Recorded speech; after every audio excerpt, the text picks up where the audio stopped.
Rasa hati berbisik untuk melepas keresahan dirimu. Oh cantik, bukan ku ingin mengganggumu, tapi apa arti merindu selalu. Berjumpa kembali dengan saya, Sam, teolog Protestan Karismatik di BFM channel ini. Kiranya kasih karunia dan damai sejahtera dari Allah Bapa dan Tuhan kita Yesus Kristus dan persekutuan Roh Kudus menyertai kita sekalian. Pada kesempatan ini, saya akan membahas tentang bolehkah orang Kristen berdandan? Satu pertanyaan yang seringkali ditanyakan kepada saya. Baik, kita mulai dengan membaca kitab suci di dalam 1 Timotius 2 ayat 9-10 dikatakan demikian. Demikian juga hendaknya perempuan, hendaklah ia berdandan dengan pantas, dengan sopan dan sederhana. Rambutnya jangan berkepang-kepang, jangan memakai emas atau mutiara ataupun pakaian yang mahal-mahal. Tetapi hendaklah ia berdandan dengan perbuatan baik seperti yang layaknya bagi perempuan yang beribadah. Selanjutnya kita membaca 1 Petrus pasal 3 ayat 3 sampai yang kelima. Dikatakan demikian. Perhiasanmu janganlah secara lahiriah, yaitu dengan mengepang-ngepang rambut, memakai perhiasan emas atau dengan mengenakan pakaian yang indah-indah. Tetapi perhiasanmu ialah manusia batinnya yang tersembunyi dengan perhiasan yang tidak binasa, yang berasal dari roh yang lemah lembut dan tentram, yang sangat berharga di mata Allah. Sebab demikianlah caranya perempuan-perempuan kudus dahulu berdandan, yaitu perempuan-perempuan yang menaruh pengharapannya kepada Allah. Mereka tunduk kepada suaminya. Nah, terkait dengan pertanyaan, bolehkah orang Kristen berdandan? Berikut ini penjelasan dari saya. Pertama, kelihatannya ada dua bagian dalam Alkitab yang seringkali disalah mengerti, sehingga dijadikan sebagai dasar larangan bagi orang Kristen, khususnya larangan bagi wanita Kristen untuk berdandan dan menggunakan perhiasan. Yaitu ayat-ayat yang sudah kita baca tadi, surat 1 Timotius 2 ayat 9-10 dan 1 Petrus 3 ayat 3 sampai yang kelima. Menggunakan kedua bagian Alkitab tersebut dan memanfaatkannya sebagai larangan bagi wanita Kristen untuk berdandan tentu saja merupakan hal yang tidak tepat. Mengapa? Karena dalam kedua bagian ayat tersebut, Rasul Paulus maupun Rasul Petrus tidak melarang wanita Kristen berdandan atau menggunakan perhiasan, melainkan melarang penggunaan pakaian atau perhiasan yang berlebihan atau mencolok. Itu yang ditekankan. Sekali lagi, di dalam kedua ayat tersebut, baik Paulus maupun Petrus tidak melarang sama sekali wanita berdandan atau menggunakan perhiasan. Yang dilarang ialah penggunaan pakaian atau perhiasan yang berlebihan atau mencolok untuk mempercantik diri dengan tujuan daya tarik lahiriah dan mengabaikan pertumbuhan rohani atau pertumbuhan batinnya. Karena kedua bagian Alkitab ini oleh beberapa orang telah ditafsirkan secara salah, maka perlu bagi kita untuk meneliti lebih lanjut ayat-ayat tersebut, dan saya akan menyajikan penjelasannya secara ringkas. Kita mulai dengan interpretasi atau tafsiran teologis atas 1 Timotius 2 ayat 9-10. Di dalam ayat tersebut yang sudah kita baca, Rasul Paulus mengawali nasihatnya dalam 1 Timotius 2 ayat 9-10 dengan menggunakan kata Yunani hosautos yang diterjemahkan dengan demikian juga. Kata hosautos menunjukkan bahwa sama seperti untuk laki-laki, kesucian hidup Kristiani itu penting, demikian juga hal itu berlaku untuk perempuan. Namun kata hosautos tersebut nampaknya tidak hanya menunjukkan pada sebuah cara dan sikap yang seharusnya bagi kaum wanita, tetapi lebih jauh lagi, yaitu menurut Rasul Paulus bahwa kedudukan perempuan dan laki-laki adalah sederajat. Hanya cara mengekspresikannya yang berbeda, yakni laki-laki melalui aktivitas dan wanita melalui penampilan. Di sini Rasul Paulus tidak melarang wanita Kristen berdandan. Sekali lagi, Di sini dalam ayat tersebut Rasul Paulus tidak sama sekali melarang wanita Kristen berdandan. Ia bahkan secara eksplisit memerintahkan wanita Kristen untuk berdandan dengan pantas, dengan sopan dan sederhana. Nah, kata sopan dalam ayat tersebut berasal dari kata Yunani aidos, yang berarti merasa malu jika memperlihatkan bagian tubuh tertentu. Kata ini meliputi penolakan untuk berdandan dengan cara sedemikian rupa sehingga menarik perhatian kepada tubuh dan melewati batas-batas berdandan yang sepatutnya. Namun kita tahu bahwa kesopanan yang berhubungan dengan cara berpakaian mempunyai definisi yang berbeda-beda di setiap kebudayaan. Ini perlu kita pahami.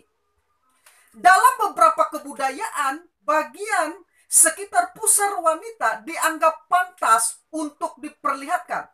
Sementara dalam kebudayaan-kebudayaan lainnya, hal itu dapat dianggap sebagai sesuatu atau tindakan kecerobohan yang mengundang kaum pria untuk berpikiran dan bertindak negatif. Nah, dalam beberapa kebudayaan, wanita memakai celana yang panjang dianggap pantas. Sementara itu, dalam kebudayaan-kebudayaan lainnya, celana panjang dianggap sebagai pakaian yang hanya boleh dipakai atau dikenakan oleh kaum pria. Dalam beberapa kebudayaan, wanita yang memakai cat kuku dianggap indah. Sementara di dalam kebudayaan-kebudayaan lainnya, cat kuku dianggap tidak baik. Nah, karena itu dalam berdandan, kita dianjurkan untuk benar-benar memperhatikan apa yang dapat diterima dalam norma-norma budaya kita. Atau norma-norma budaya lingkungan di mana kita berada dan tinggal, dan mengupayakan dengan sungguh-sungguh untuk berdandan dengan nilai kesopanan Kristiani.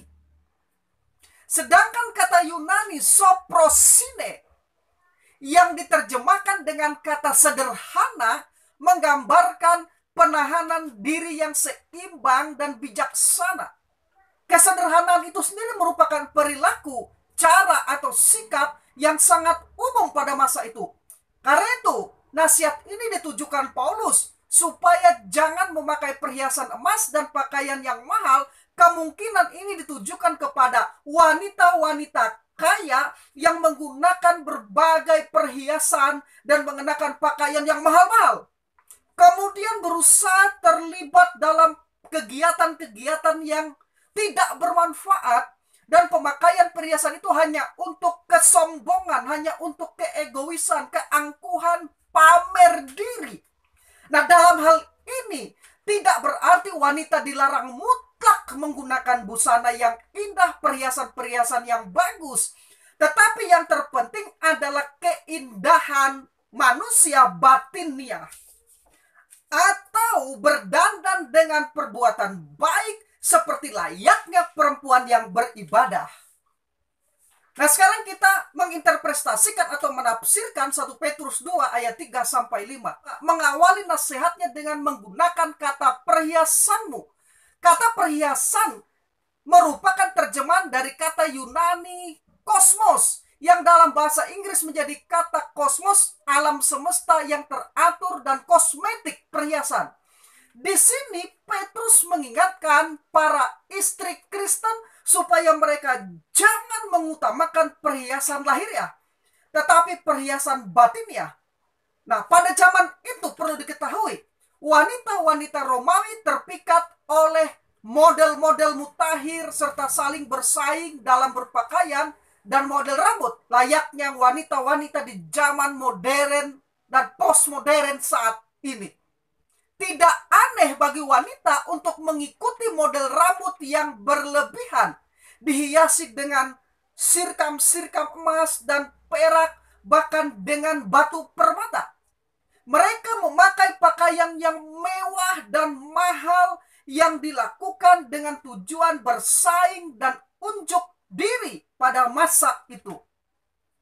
Karena itulah pada saat itu seorang istri Kristen yang bersuamikan seorang yang belum percaya mungkin mengira bahwa ia harus meniru cara hidup duniawi itu jika ia ingin memenangkan suaminya.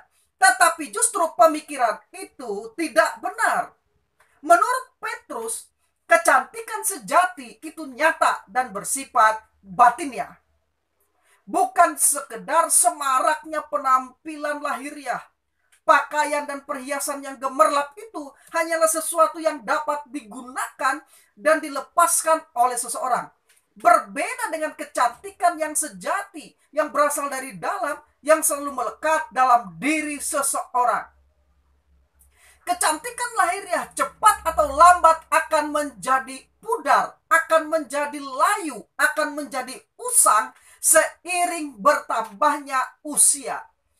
Namun, kecantikan batiniah terus-menerus diperbaharui menjadi semakin indah. Bandingkan 2 Korintus 4 ayat yang ke-16. Selanjutnya Rasul Petrus, di dalam ayat tersebut, Rasul Petrus tidak melarang orang Kristen memakai batu permata lebih daripada pakaian. Kata memakai dalam ayat 3 berarti mengenakan dan menunjuk kepada suatu pameran batu permata yang menyolok. Di sini bukan pemakaian batu permata atau perhiasan yang dilarang, melainkan pemakaian perhiasan yang mencolok atau berlebih-lebihan. Itu yang dilarang. Karena itu dalam ayat ini sebagai orang Kristen kita tidak boleh saling menghakimi dan tidak boleh memaksa orang lain untuk menolak berdandan dalam tingkat yang wajar. Orang Kristen tidak dilarang berdandan dalam tingkat yang wajar. Wanita Kristen dimungkinkan untuk berdandan dan memakai perhiasan yang wajar sehingga kelihatan lebih cantik. Namun ia harus tetap mengutamakan pertumbuhan batinnya, pertumbuhan rohani, dan memuliakan Allah. Jadi, seorang wanita Kristen yang memelihara kecantikan batiniah tidak perlu bergantung pada polesan luar yang bersifat sementara. Karena Allah mementingkan nilai bukan harga. Tentu saja hal ini tidak berarti bahwa seorang istri harus mengabaikan dirinya dan tidak berusaha berdandan dengan mengikuti kemajuan zaman. Tetapi yang dimaksud di sini ialah bahwa ia tidak mengutamakan tren atau mode terkini yang hanya untuk menyesuaikan diri dengan orang banyak supaya dipuji-puji, agar tidak dikatakan ketinggalan zaman. Suami manapun juga yang normal akan bangga, akan senang mempunyai seorang istri yang cantik dan menarik. Tetapi kecantikan dan daya tarik itu haruslah atau hendaklah datang dari dalam hati, bukan sekedar polesan luar dari make up dan krim kecantikan. Kita yang percaya kepada Kristus memang bukan berasal dari dunia ini, tetapi jangan juga kita berpikir dan berpenampilan seakan-akan kita berasal dari dunia lain atau berasal dari planet lain. Kita masih tinggal di dunia. Itu. Sekarang yang kedua, bagi orang Kristen, dandanan batiniah lebih daripada dandanan lahiriah. Menurut ilmu pengetahuan yang kita kenal dengan hukum termodinamika 2, bahwa segala sesuatu yang ada di dalam dunia bersifat merosot atau berkurang. Contoh, batu baterai tanpa digunakan pun tenaga yang tersimpan di dalamnya akan semakin merosot. Gedung yang megah yang tidak dirawat akan menjadi lapuk dengan sendirinya. Taman bunga yang indah tanpa dirawat akan rusak dan dipenuhi semak belukar. Demikian juga dengan hidup. Jasmaniah manusia akan merosot sebagaimana yang Paulus katakan dalam 2 Korintus 4 ayat 16. Nah, berdasarkan hukum termodinamika 2, bahwa setiap orang seiring bertambahnya usia akan mengalami kemerosotan biologis, yaitu kemerosotan jasmaniah. Sebagian orang berusaha untuk menyangkali penuaan ini dan berusaha mempertahankan kemudaan yang perlahan-lahan mulai hilang. Kosmetik dan krim kecantikan sangat laris. Walaupun itu penting dan bermanfaat, tidak mampu menyembunyikan keriput dan noda ketuaan. Ini merupakan salah satu fakta terpenting tentang kehidupan. Siapapun tidak mampu menahan proses menjadi tua. Ciri-ciri penuaan adalah kemerosotan. Berdasarkan gerontologi atau ilmu tentang lanjut usia, ada 3 bentuk kemerosotan yang akan dialami manusia. Secara kronologis, menjadi tua berarti merosotnya usia hidup. Seiring bertambahnya usia berarti semakin berkurang kesempatan hidup. Dengan kata lain, semakin dekat dengan kematian jasmania. Secara biologis, menjadi tua berarti merosotnya kondisi fisik dan keadaan kesehatan. Saat kita makin tua, kemampuan refleks akan berkurang. Lensa mata akan menjadi kurang elastis. Penglihatan kurang tajam dan tidak dapat melihat jauh. Istilah medisnya presbiopa. Dan pada beberapa tingkat, daya pendengaran telinga mulai berkurang. Istilah medisnya presbikusis. Secara psikologis, menjadi tua berarti merosotnya kemampuan berpikir dan mengingat. Istilah medisnya disebut demensia. Ingat, tidak ada seorang pun yang dapat menahan proses menjadi tua, termasuk krim kecantikan dan make up. Bagi orang Kristen, hidup itu bukan hanya sekedar memikirkan hal-hal yang bersifat kronos atau saat hidup di dunia ini saja, tetapi juga sangat perlu memikirkan hal-hal yang bersifat ainos atau memikirkan masa di keabadian. Hidup bukan sekedar bios tetapi joe. Kata Yunani untuk hidup adalah bios dan joe. Kata Yunani bios digunakan untuk menunjukkan bentuk kehidupan yang dimiliki setiap orang, yaitu kehidupan biologis yang dipertahankan dengan makanan, udara, dan air. Tetapi pada akhirnya berakhir dengan kematian. Sedangkan kata joe digunakan untuk menunjukkan kehidupan rohani, kehidupan batiniah, yaitu jenis kehidupan yang diberikan Allah dan bersifat kekal ketika seseorang lahir baru dan regenerasi. 2 Korintus 5 ayat yang ke-17. Karena itu, Rasul Paulus dalam 2 Korintus 4 ayat yang ke-16 membedakan manusia lahiriah exo anthropos dan manusia batiniah eso anthropos. Istilah manusia batiniah dalam pandangan Paulus menunjuk kepada karakter manusia yang bersifat spiritual atau rohani yang dibedakan dari aspek jasmanianya, yaitu manusia dalam aspek ragawinya. Meski manusia lahiriah terus berada dalam godaan, ancaman, dan kemerosotan, manusia batiniah terus-menerus diperbaharui dari hari ke hari. Semakin lama seseorang menjadi orang Kristen, orang percaya, kehidupan rohaninya pun harus bertambah kuat. Setiap hari manusia batiniah harus diperbaharui, antara lain melalui persekutuan yang berkelanjutan dengan Kristus dan firman Tuhan, Yohanes 15 ayat 1 sampai ayat yang ke-8. Melalui doa dan perenungan firman, Yohanes pasal 17 ayat 7. Oleh iman dikuatkan oleh kuasa Roh Kudus, Efesus 3 ayat 16.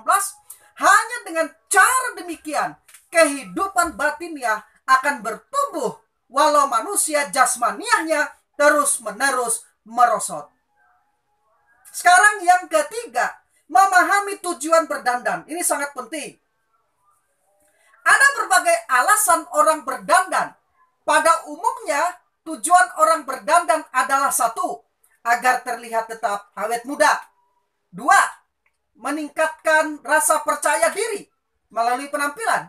3, mengembangkan ekspresi nilai estetika diri.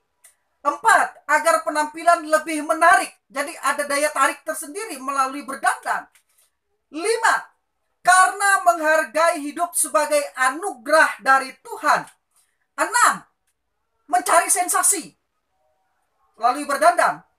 7, agar dipuji atau ingin mendapatkan sanjungan.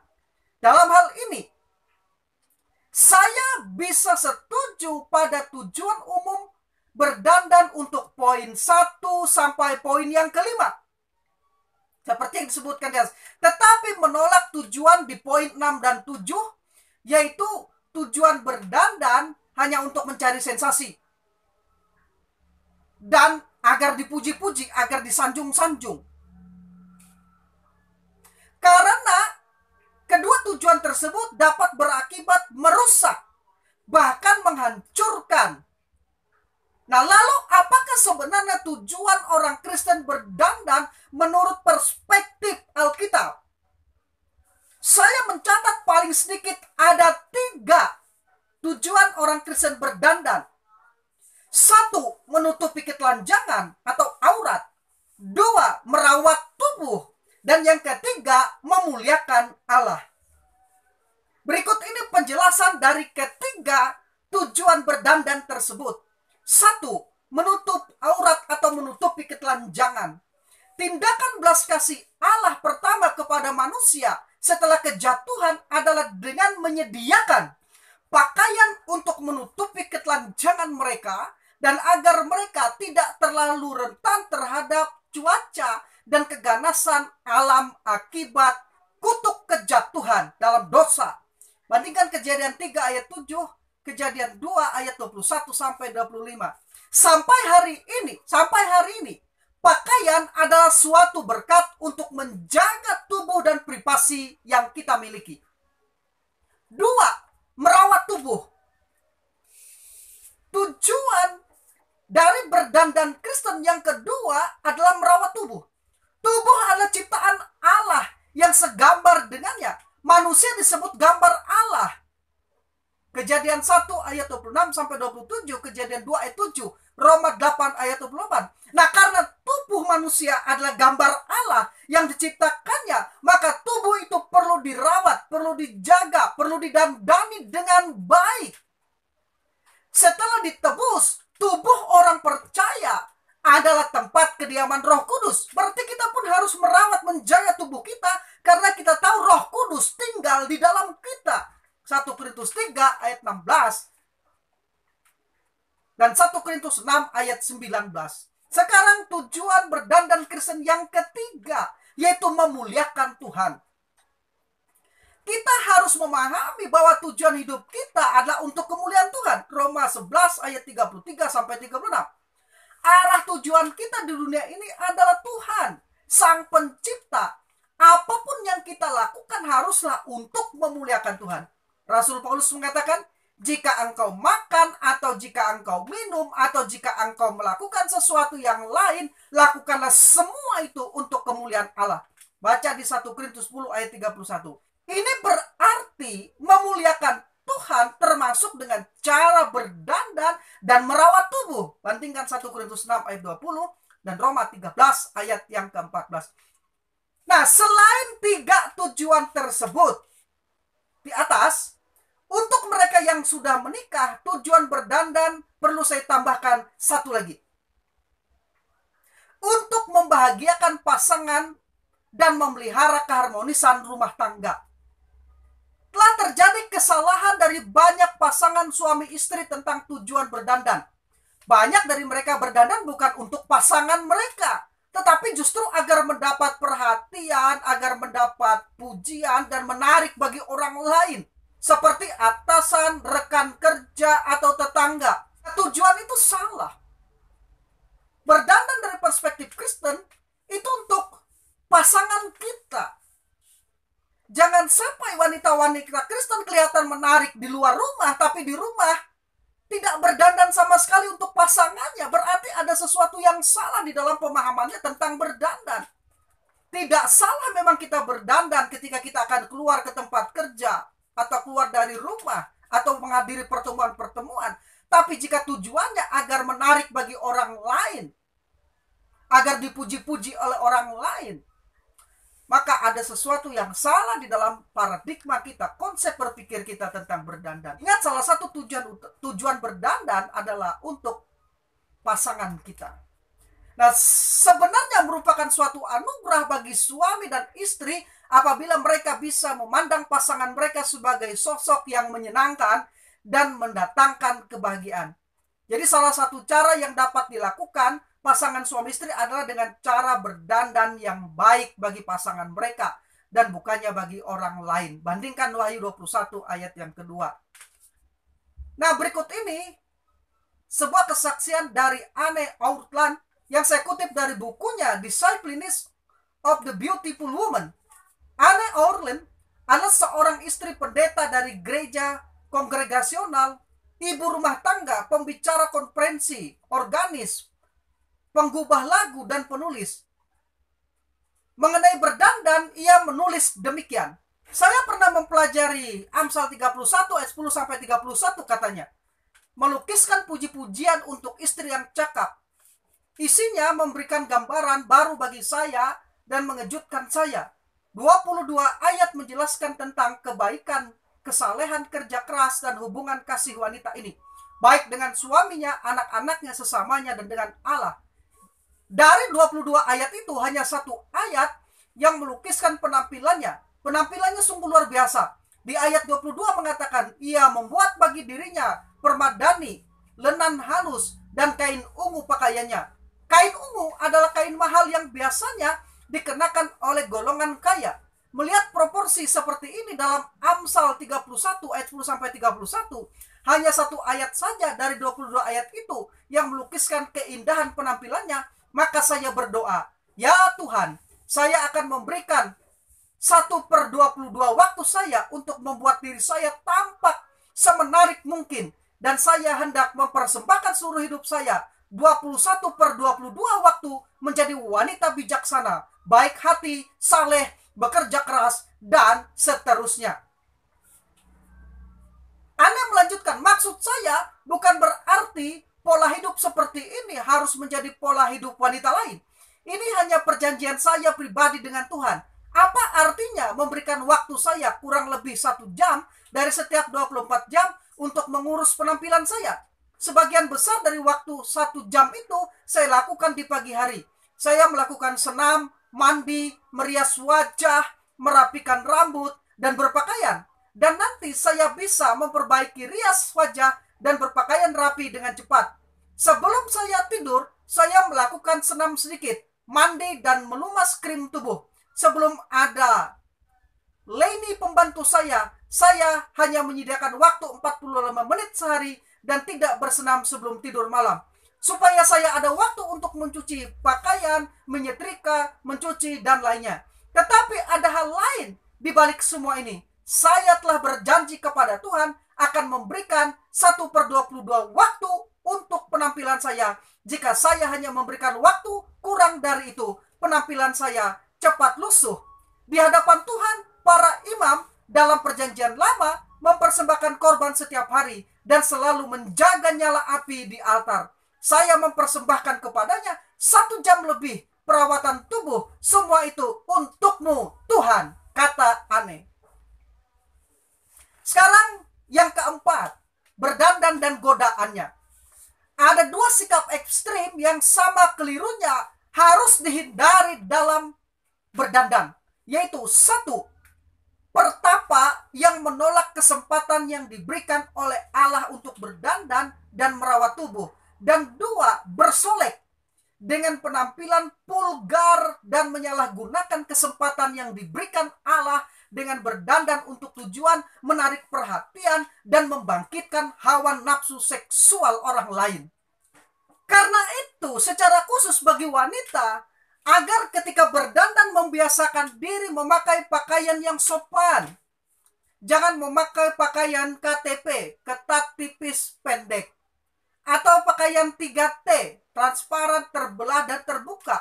Walaupun dengan alasan sedang mode atau modis. Karena secara sadar atau tidak dapat menggoda kaum pria untuk berdosa melalui penglihatan dan pikiran yang berorientasi seksual atau perzinahan. Alkitab menasehatkan, demikian juga hendaknya perempuan, hendaklah ia berdandan dengan pantas, dengan sopan dan sederhana. Rambutnya janganlah berkepang-kepang, jangan memakai emas atau mutiara ataupun pakaian yang mahal-mahal. 1 Timotius 2 ayat 9, ayat ini sudah saya jelaskan tadi di depan. Tentu saja, respon yang positif terhadap semua persoalan di atas ialah selalu mengenakan pakaian yang cocok dalam segala situasi. Tetapi berilah perhatian khususnya terhadap tinggi rendahnya bagian leher dari pakaian dan bagian bawah dari rok atau kemeja yang digunakan, terutama bila aktivitasnya menuntut banyak gerakan tubuh di depan publik atau di depan orang banyak. Ingat, segala pemberian Allah yang baik kepada manusia dapat dirusak oleh kesia-siaan kita. Pameran betis, model rambut, atau eksploitasi pria dan wanita dengan busana minim bikini yang menampilkan penampakan buah dada akan menjadi suatu kejahatan jika semuanya itu menggantikan pengharapan kita pada kemurahan hati Allah atau mengalihkan kita dari kasih yang tulus kepada sesama. Dandanan semacam itu berbau busuk di hadapan Allah. Yesaya 3 ayat 16 sampai 26, 1 Petrus 3 ayat 1 sampai 12. Jika seorang Kristen karena mengikuti mode, mengikuti trendy, berkeinginan bisa memajang dirinya sebagai tontonan bagi konsumen yang menarik perhatian dan membangkitkan gairah seksual dengan berpakaian vulgar dan sensual, maka pakaian itu telah menyingkapkan isi hatinya yang kurang menyukuri anugerah dan kemurahan hati Allah. Sekarang yang kelima, petunjuk praktis di dalam berdandan. Ada 3 keharusan dalam berdandan secara Kristiani, yaitu 1, tubuh harus bersih dengan cara mandi, gosok gigi, dan mencuci rambut secara teratur. 3, keharusan membiasakan berpakaian sesuai situasi dan kondisi. Berpakaian di rumah tentu berbeda dengan berpakaian di tempat kerja. Berpakaian ke tempat pesta berbeda tentunya dengan berpakaian ke tempat perkabungan atau pemakaman. Yang ketiga, mengenakan perhiasan dengan cara yang tidak mencolok, tidak berlebihan, tapi dengan cara yang wajar. Nah, selain itu, berikut ini saya berikan tips perihal penampilan dalam berdandan. 1. Perlu memperhatikan model dan keserasian dengan bentuk tubuh. Ukuran pakaian disesuaikan dengan kurus, jangkung, gemuk, dan pendek. Jenis bahan dan motif pakaian disesuaikan dengan bentuk tubuh. Corak warna disesuaikan dengan warna kulit. 2. Pemakaian alat-alat kecantikan atau kosmetik, pewarna bibir, pipi, dan alis, serta bedak perlu dicermati dan diatur sesuai dengan bentuk wajah, bentuk bibir, dan sebagainya agar tidak berlebihan tetapi wajar dan terlihat alami. Penekanannya ialah penggunaan kosmetik itu agar terlihat wajar dan alami. Saat ini ada banyak video YouTube yang bisa membantu Anda untuk mendandani diri Anda dengan kosmetik, dengan make up, tetapi masih dalam batas-batas yang wajar dan Anda akan terlihat alami. Nah, yang ketiga, pemilihan dan pemakaian parfum juga perlu diperhatikan agar tidak berlebihan dan beraroma sangat menyengat. 4. Boleh mengikuti tren atau mode asalkan tetap sopan dan sesuai dengan kemampuan keuangan. Pakaian dan alat kosmetik tidak harus mahal, tetapi aman bagi kesehatan, cocok dengan wajah, sesuai dengan bentuk tubuh, serta yang terpenting sesuai dengan kemampuan keuangan kita. Akhirnya, berdandan adalah aktivitas yang sangat manusiawi dan wajar, tetapi bersifat privasi, sangat pribadi. Namun karena berdandan merupakan wilayah privatif bagi setiap orang, maka perlu memperhatikan 2 hal berikut. 1, kita harus menjalankan kehidupan secara bebas dan bertanggung jawab. Artinya apa? Tidak ada kebebasan yang sebebas-bebasnya tanpa bertanggung jawab. Demikian juga sebaliknya, tidak ada tanggung jawab tanpa kebebasan di dalamnya. Kejadian 2 ayat 16-7. Demikian juga dalam hal berdandan, kita memang bebas. Itu merupakan suatu hal yang bersifat pribadi, tetapi bebas yang bertanggung jawab baik kepada Tuhan maupun kepada sesama.